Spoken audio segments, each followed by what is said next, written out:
Isang magandang araw po sa ating lahat. Ngayong araw naman po na ito, ang pag-aaralan natin ay ang end sa Korean. Lahat po ng iba't ibang uri ng end sa Korean ay tatalakayin na po natin dito sa ating video. Kumbaga, package na po. Alam ko pong mahalaga ang inyong oras kaya hindi na po natin patatagalin. Uunahin po natin sa Kurigo na pinag-aralan natin sa Beginner 1, number 24, conjunction. Ginagamit po ito sa pagkonekta ng dalawang sentences. Halimbawa, 친구를 만났어요. 그리고 밥을 먹었어요. dalawang complete sentences na pinagkabit ng conjunction na kurigo. Unang sentence, then tuldok, and then pangalawang sentence, then tuldok. Pwede din po itong gamitin sa pagkonekta ng dalawang noun. 빵, 그리고 물. Ang susunod po ay ang gu na pinag-aralan natin sa Beginner 1, number 26, Advanced Conjunction. Basically, parang katulad din ito ng kurigo na pinagkakabit ang dalawang sentences, but this time, ginagawa na siyang isang sentence na lamang. Sa halimbawa natin na 친구를 만나고 밥을 먹었어요. makikita natin sa halimbawa na iisang sentence na lang siya at ang tuldok ay matatagpuan sa hulihan ng pangungusap. Ang sunod naman po ay ang hago.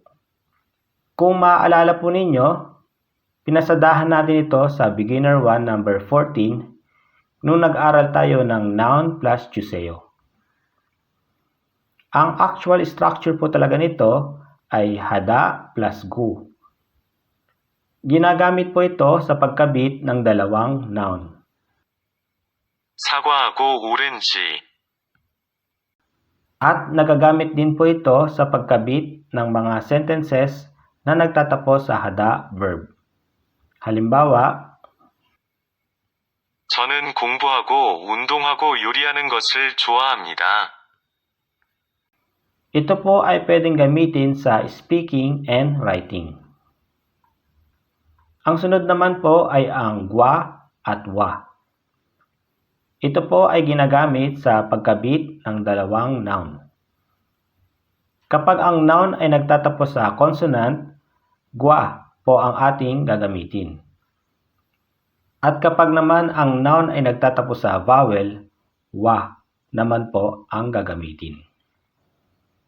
Ito po ay madalas gamitin sa writing, tulad ng mga tula o lyrics ng kanta, mga news article at iba pa. 우리는 밥과 빵을 팔아요. Ang sunod naman po ay ang irang at rang. Ito din po ay ginagamit sa pagkabit ng dalawang noun. Kapag ang noun ay nagtatapos sa consonant, irang po ang gagamitin. At kapag naman ang noun ay nagtatapos sa vowel, rang po ang gagamitin. Ito po ay medyo casual na end ng Korean. Kaya madalas po itong magamit sa mga speaking o daily conversation ng Korean. 저는 인천이랑 서울에 갈 거예요. FYI lang po, ito pong tatlong Korean particles na hago, gwa, wa, at irang, rang ay hindi lamang ginagamit bilang end. Ito din po ay nagagamit bilang with sa English. Saka na po natin ito i-discuss. Mag-focus na lang po muna tayo sa end. Panghuling halimbawa po ng end sa Korean ay ang meet. Ganun din po, ginagamit para mag-connect ng dalawang noun. Pwede po natin siyang i-translate sa English na and as well as at saka and also. Pero ang appearance niya sa Korean sentence ay end. Meron lang siyang parang ganong meaning na and as well as. Sa totoo lang po, bihira ko itong ma-encounter. Isang beses ko lang itong na-encounter sa isang formal document regarding sa information ng mga gulay sa Korea.